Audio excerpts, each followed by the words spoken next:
Welcome to Beyond the Statement mini workshop series. This is the last workshop of the series. Where do we go from here? As always, a quick little CYA, my statements and opinions are my own. Every workshop has had a goal, and this workshop is more of a focus statement. You're going to learn specific things to do to craft your next steps. At the end of this workshop, you will have no excuses in regards to moving forward with diversity and inclusion plans. If you have an excuse, that means you really never cared at all. The focus is on the students. Everything we do as educators and educational leaders is focused on the students who we claim to care about. Well, Chris, now why are you putting that word claim in there? We do care. Every educator and every educational leader does not care about students. Look at the policies that are put forth. Look at things that are put forth for students to help them and for students that do not help them. Everyone does not care about students, and a lot of leaders do not. My focus is on the students, and I'm going to fight until I cannot fight anymore on behalf of the students that we claim to care about. In this caring about students and diversity and inclusion, everyone loves to bubble to the top and rise as it's like a bobblehead, as Roland Martin says, Dr. Martin Luther King. Since everyone wants to use him, understand he was killed for what he believed in. Think about it, he was killed for what he believed in. So when you put his fluffy quotes out there, think about what the man went through. Think deeper than, oh my gosh, this is a great quote. Do you even live and abide by those quotes? Everybody uses the MLK quote. That's why on this workshop, it's a different level of energy. And I'm going to start this workshop off with Dr. Martin Luther King. Here's a clip from his very last speech. Watch this speech. Look in his eyes. Internalize what he is saying. The last speech of Dr. Martin Luther King Jr.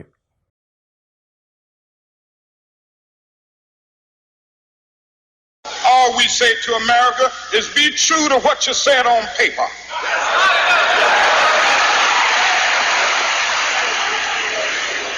If I lived in China or even Russia or any totalitarian country, maybe I could understand some of these illegal injunctions. Maybe I could understand the denial of certain basic First Amendment privileges because they haven't committed themselves to that over there. But somewhere I read of the freedom of assembly. Somewhere I read of the freedom of speech. Somewhere I read of the freedom of press. Somewhere I read that the greatness of America is the right to protest far right.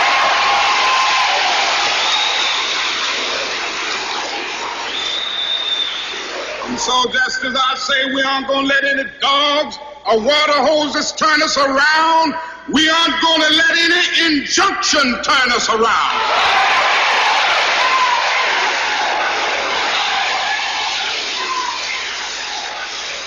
Well, I don't know what will happen now.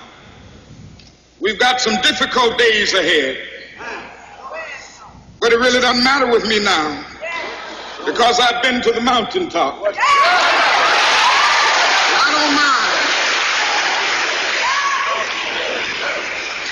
Like anybody, I would like to live a long life. Longevity has its place.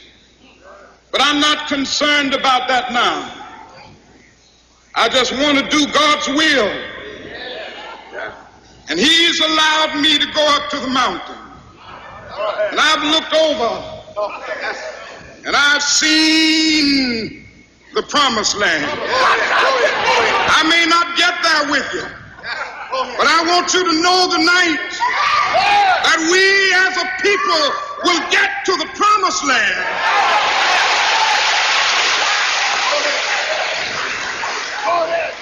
So I'm happy tonight. I'm not worried about anything. I'm not fearing any man. Mine eyes have seen the glory of the coming of the Lord.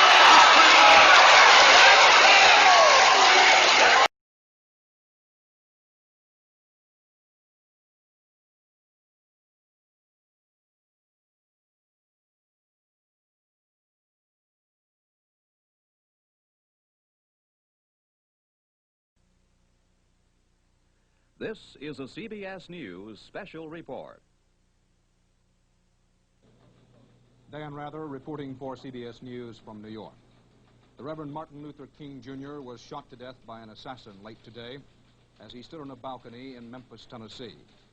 Now, when you want to quote King, that's the King I like.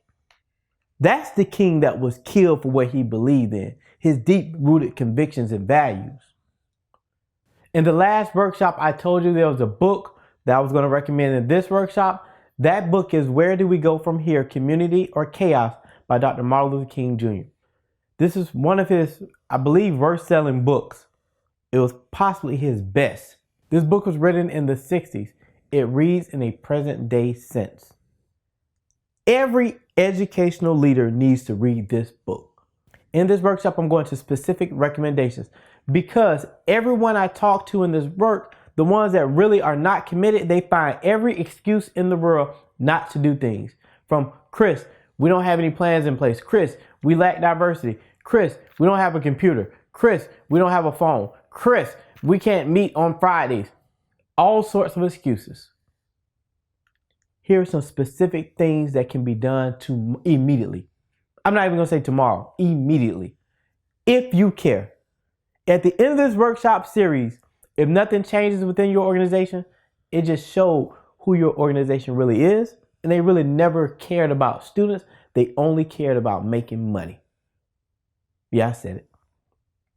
Couple of recommendations. First, create internal diversity and inclusion collaborative groups. This is a bare minimum thing because everybody's going to tout, we have a diversity council or we have a chief diversity officer. Those are bare minimum actions. And I'm putting this one in.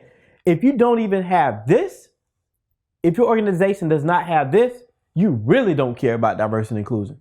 Most organizations, even the ones that just want to appear like they care, they create internal groups. It doesn't cost you anything because I meet with a lot of leaders. Chris, we don't have a lot of money. They have money for what they want. But when it comes to things that matter to culture, when it comes to things that matter to the employees they claim to care about, they never have money. Or the teachers they claim to care about, they never have money. That's a free thing that can be started. Now, since we were talking about money, here's another recommendation. Review and provide a report of salary comparison by race and gender. We get into that money. I see within too many organizations, even education. In education, Chris, we have these pay scales. We really can't, exceed them or, we have these guidelines. But do some comparison and post it to your organization. For this position, this is the range of salaries within our organization. Get real quiet. Because as leaders, most of you, some don't, most of you, 99% of you have access to every employee's salary. And the 1% that doesn't, they pass off, human resources does those things, make sure we're okay. You can get access to what you want access to. Look at your employee's salary and see where people stand. The research says, no, not research, reality. Women earn less than men on average. Specifically compared to white men. But we'll say, we'll say men just, so white men don't get offended with the, Chris, I've worked hard my whole life. Yeah, Bob. Women make 80 cents to every dollar. When you look at it by subgroup, it gets even worse for black women, Hispanic women, Asian women. But if you cared about diversity and inclusion, you talk about salaries. I personally, when I'm able to sign contracts and bring people on, I purposely make a salary comparison to keep people in line. I would not let individuals lowball themselves, unknowingly or knowingly. If I'm paying this person X and you have the same skills and qualifications, I'm paying you the same amount. You check my track record. I literally just spoke to someone recently. They had no idea where they should put in their quote. I looked up the history of what we've been doing. I said, this is where you need to put your quote in. And they're right in line with everybody else. Cost me nothing to do the right thing. Next recommendation, Review and provide a synopsis of exit interviews of employees of color. You're a leader, right? You're a leader. Okay. Just checking, making sure. Look at people who've left the organization of color. They have exit interviews. Review them. What are the underlying themes? Not the themes that you want. What are the true underlying themes? And share it with everybody. When people keep leaving your organization, it's a reason. It's not because, Chris, they always find just better places to go. No, there are some other underlying things. I know a lot of people who are in places they're paid substantially less than they can make in the open market, going other places, but they truly like the company. The company has a great culture, and they stay. So you can't say they always leave for something better. Sometimes they leave because of the culture you've created within that organization. You, as a leader, I'm talking to you. Again, this is where do we go from here? Crafting next steps. And the last workshop. I hope you did not think I was going to be, Chris is just going to give us 3 points and we're going to go home and kumbaya. No, this is the last one. I may never do another workshop series again. So I'm going to put it all in this one. Another recommendation, create a focus and strategy at the executive level and board level. Your top levels within your organization, your board of trustees. Because diversity and inclusion should matter to all within the organization. A lot of leaders, especially CEO types, hey, I put forth these diversity and inclusion initiatives. I put them out there. Hey, let's press release them. And you ask them, have you been to any meetings? No, I don't go. Has anyone from your executive suite been to any meetings? No, nobody. That's for them, everybody else. You really don't care. You make time for what you value. If there's a meeting, how you can make $100 million as an organization, you'll be there as a leader. Yeah, you would. If there's an initiative out there, some grant funding to give you some money as an organization, you'll be there. To increase your quarterly statements, you'll be there. But when it comes to diversity and inclusion, something that matters more than money, you pass the buck. If your organization leaders, your top leaders, everyone watching these videos in different levels, if the top leaders are not participatory in diversity and inclusion initiatives within your organization, they don't care. They don't care. They don't care. And if you're an employee impacted by diversity and inclusion and they don't participate in diversity and inclusion initiatives, it's not they don't care about the initiative. They don't even care about you. Just a number. I'm pausing because some of you are really thinking like they really don't care. They don't. But if you came to them about some money, they care. But since this is an education-focused video, this is an education-focused workshop, meaning it's focused on impacting students. But I thought we cared about all the students. Kumbaya, kumbaya, Chris. Just kumbaya. I'm not kumbayaing. When the diversity of educational leadership does not match the diversity of the students in which are being served, what does that mean? Chris, these are executives. They've taken time to get to their positions. We had a great anti-racism statement. I believe they're going to make a difference in our organization. You really do? Here's a great tweet. I'm not even going to elaborate on the tweet. Does your organization really care? They don't. Next recommendation, create behavioral, cultural standards and hold individuals accountable. I didn't say just the organization, individuals. I hold both accountable, but I'm specifically focused on individuals because when you put out your statements, I'm going to make you honor them.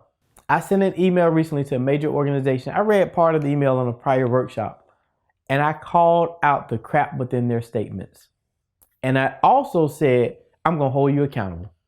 I know you're lying, but I'm going to publicly hold you accountable because you publicly put out a statement saying you care about all people. We care about eradicating racism. We care about diversity and inclusion. They don't. They don't. But I'm going to hold you accountable. You need to hold yourself accountable, your colleagues accountable, and who you report to accountable. Stop being afraid to hold leaders accountable. They hold you accountable for deadlines. They hold you accountable for tasks, deliverables. They hold you accountable for meeting quarterly statements. They hold you accountable for student achievement. Hold them accountable for diversity and inclusion. It's not hard. When they send a statement, call them out on it. Or they can stop sending statements. It's just that easy. You can either care about it or not care about it. If you don't, just don't send statements. Simple. Next recommendation, implement ongoing unconscious bias training for all levels of employees, including board members. Everyone in the organization needs unconscious bias training. Everyone has biases. I have biases. You have biases. Every person within your organization has some level of bias that needs to be addressed within the entire organization. It's not for one group. A lot of executives, we're going to implement these trainings. We're going to put it on this computer software and have at it. Then you ask the leaders, are you going to take it? No, this is for everyone else. No, it's for you too. And if they do it just on a computer or one-day workshop, it's checkbox compliance. If it's ongoing, it shows the commitment and it shows they put some money up. Make them put money up. When an organization comes out with something new, like a program they want to implement, they put up money. When the school starts a new assessment program or entity, they put some money up. Think about what organizations put money up for and what they don't put money up for. Make them put money up for diversity and inclusion. Write the check. Look at their budget as it relates to diversity and inclusion initiatives. It's getting quiet. Look at the budget. They love to highlight, how much we made or expenditures or we may have to reduce staff. We may have to cut some teachers. How much have you put forth in regards to diversity and inclusion? Last recommendation, integrate diversity and inclusion strategies in recruitment, individual performance assessment, and leadership pathways. Organizations, if they are purposeful, can begin to implement diversity and inclusion at the hiring level, retention level, and leadership pathways. It's not going to happen through happenstance. Some organizations are going to say, Chris, the pool is so small, this is so hard. If that is the case, tie some money to it. Incentivize areas within your organization if they meet diversity and inclusion benchmarks. Yeah, that'll get them going. If you have bonuses, tie it to the bonuses. If you have different leadership pathways for your top leaders to go even higher, implement some things that go on their record. When they have their annual evaluations, they'll change then. You got to hold them accountable. Even if you have to dangle a little money, hold them accountable. You hold them accountable for everything else. A lot of employees come into your organization because I can look at their gender, I can look at their race, I can look at their sexual orientation, I can look at their age, and before they do any work, I can know, and because I've studied, if they can reach the highest levels within your organization. True. And you know it too. I work for an organization. I won't say the name of the organization. My credentials at the time were bar none. There were some areas I need to improve upon, but no one is perfect. With my credentials, with my background, with what I've done, etc., etc. If I worked hard as possible, did every checkbox, there was no way I can rise to some of the highest positions within the organization. It was impossible. And it was solely based upon one thing. They told me it was a lot of other things, Chris, we have to factor. No one. It was one thing. It was a major organization I'm talking about. And I won't mention the name, but what about your organization? Don't keep saying if they work hard and you pull yourself out of your bootstraps, you can make it within this organization. That's crap. Or, Chris, we have these 5 and 20-year pathways. Pretty much they want you to sacrifice your entire life for a possibility, a very slim one at that, to rise to the highest levels. But you'll know as you're rising to these mythical highest levels, because it's mythical to you. They're bringing in their friends and their buddies from outside the organization to keep filling the top positions. Diversity and inclusion. When you have commitments in place, you have initiatives in place, policies and procedures, then it starts to change and permeate through the organization. I love this quote. Not everything that is faced can be changed, but nothing can be changed until it is faced. A lot of leaders are playing the game of, I'm going to hold the ball until the clock runs out, or I'm going to keep putting barriers in place so we really never change as an organization. Because ultimately, I don't really care.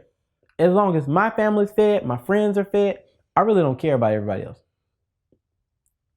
Watch out for those leaders. Every time you come to them with diversity and inclusion, they got a bunch of excuses, a bunch of reasons they can't, or all these different things. Instead of let's do it, that shows you who they are as a person. Don't let leaders tell you, I'm trying to figure this thing out myself. It's new to me, it's hard. They figure out what they care about. In education, we get new standards all the time. Whether we agree with them or not, we get them all the time. For some reason, every organization figures them out. I'm going to the teacher level. Teachers get new evaluations all the time. Some of them are not good evaluation tools and instruments. They're figured out. I'll give you a better one. Within K-12 especially, there are budget cuts all the time. For some reason, hard as it is to balance the budget and figure it out, it gets figured out. Within your organizations, I'm going corporate. When you have to develop a new program, a new product, for some reason, you figure it out. But you tell me diversity and inclusion, figuring that part out is hard. It's hard because you don't want to put forth the time and the effort, and you make excuses why you can't tie it to return on investment, when I've showed you specifically how you can tie it to a return on investment. So what's your next excuse? I should start a hashtag, diversity and inclusion excuses. I've heard them all. And when you tell me an excuse that shows me what you value, and I'm going to hold you to you not caring about everybody within the organization. Quick pause in the middle. Yes, I'm doing in the middle of the workshop. Give you some time to breathe. Think. This shirt, Trust Black Women. I've worn it every workshop. It's not just a shirt. It should be a mantra that permeates through your mindset. Since the beginning of time, this is a quick history lesson. Some of the most powerful and best leaders have been Black women. I'm saying the beginning of time. I'm not saying this short history period that you're taught in textbooks. Since the beginning of time. Study them. If you ever, some are saying, all right, Chris, where do I look for this?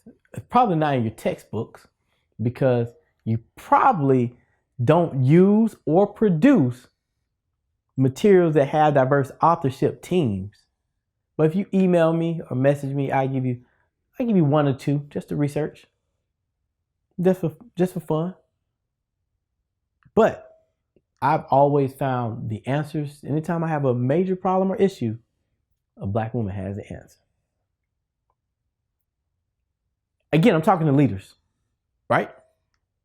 And the reason I say a Black woman specifically, look at your executive suites. When you did that homework earlier, remember everything coming back with the homework, those top 8 positions. How many of you have a Black woman or a woman of color? Multiple, more than, let's rephrase it. Not just one, because somebody was saying, let me go cherry pick one. How many organizations have multiple Black women and or women of color at the top levels within their organization? Yeah, those are crickets. Those are definitely crickets. You really want to see what organizations care about diversity and inclusion? Those executive level positions. Because guys, I'm going to go another guy, my homeboy. Go get someone that's going to challenge your thinking. Get someone that's going to posit a new narrative. These crickets, gosh, do y'all hear these crickets? Here are things to consider as we wrap up this workshop. Diversity and inclusion are interconnected. There's not one, there's not other, there's not an or. They're interconnected, interwoven. Also consider diversity and inclusion is an ongoing, continuous process. Remember earlier with the recommendations, continuous unconscious bias training. The same thing with diversity and inclusion initiatives. This is an ongoing process. You're not going to get it overnight, but you have to keep moving forward to change the culture within your organization. And you're a leader, right? You put other things forth that you continually want people to work on. You want, in the K-12 setting, we want to have these I can statements on the board, Chris. So we really work at these I can statements and unpacking the standards. It's ongoing. The same thing with diversity and inclusion initiatives. If you care about diversity, I keep saying if you care because I know some don't. Some are just watching the videos. I watched the video that you told me to watch and I checked it off my box. Some of you are actually trying to internalize it. Chris, we don't have time for all this diversity and inclusion stuff. You have professional learning communities, especially in the K-12 setting. You can implement this ongoing, a piece of your professional learning community. In your organization, looking at the corporate structure, think about all the meetings that you have. How much of your agenda is dedicated to diversity and inclusion? I'm not saying dedicate the whole meeting. It'd be great if you did, but you can dedicate a piece. Chris, you keep giving them ways, to get a way out. I'm not giving them out. I'm just showing you there's ways they can do anything or just something and they still don't do it. Lastly, the last thing to consider, the most important. Changes take time, but organizations must continually move forward and understand change is not always a linear process. Get that in your mindset. Stop thinking it's going to be perfect. We're just going to go down this road together. Change takes time, but you have to move forward and understand there are going to be some bumps. There are going to be some lessons learned. The biggest out. Chris, we don't want to mess up and get HR involved. You mess up on every other front. But this is the one that we don't want to get HR involved in because we may mess up. No. You step out there, you try different things. And to my leaders who are watching this video, I want you to think about this work as you're going down the highway. Let's consider it from the point of two lanes going this way. There's the right lane, there's the left lane. The right lane is for regular moving traffic. That left lane is for that fast moving traffic. As a leader, understand if we're going from point A to B and we have multiple people on this roadway going down the highway, there's nothing wrong with pulling out the left lane, getting in the right lane so people can pass you by. We're still going to get to the same destination, but there's some that are dedicated to the work and we're trying to get there. You need to get out the way. Ludacris had a song, Move, Get Out the Way. That is what you all need to do, some of you leaders. Because you keep holding the ball or playing this game, we're going to take some time. There are people who really want to get the work done. Move, get out the way, and let them get the work done. Stop being a purposeful hindrance in these pathways. You are purposely hindering progress consciously. Why did Chris, you keep saying we keep doing things consciously, but we have unconscious bias training. You're doing it consciously because you're aware of it. These things you're aware of. Yeah, there's some biases you may have hidden, but you're aware that your butt is in that left lane. You need to get out the way. If you don't want to do the work, there are people that want to do the work. Move out the way. As I go back to, do you care about the students? Do you really care? For me, I know my lane. And I'm not talking about the two lane. I know my lane in the education field. Guess what? If I'm not apt to do something or it's not my area of expertise, hey, go shoot by me. Take care of it. Because we're in this fight together to help students. I never will come across or try to be the jack of all trades. Oh, can I do it? Yes. Can I do it? Yes. No, I stick to my lane and I work hard in my lane. But there are other people shooting by me to do other work. And I'm like blowing the horn. Boop, boop. I see you. Keep going. Because I care about the students and ultimately how is it going to impact them. Homework. Yes, you do have homework on the last workshop. This is that end of the year homework where I really don't know if you're going to do it or not, but I did assign it. Individually, I want you to do three things. Be bold, be fierce, and be relentless. This is no time to be a wimpy leader. This is no time to be a scary leader. This is no time to be that sorry leader. You know that sorry leader we always have. Everybody's had a sorry leader. Like, this leader sucks. That shouldn't be you. Get out there and do the work. Do what you need to do to improve diversity and inclusion within your organization and within yourself. and be relentless at it. For me, if you know me, I do not take excuses. I'm going to keep pushing it forward because it is meaningful to me. For me, this is life or death. For you, it may not be. For your family, it may not be. For me, my family, my circle, it does mean life or death.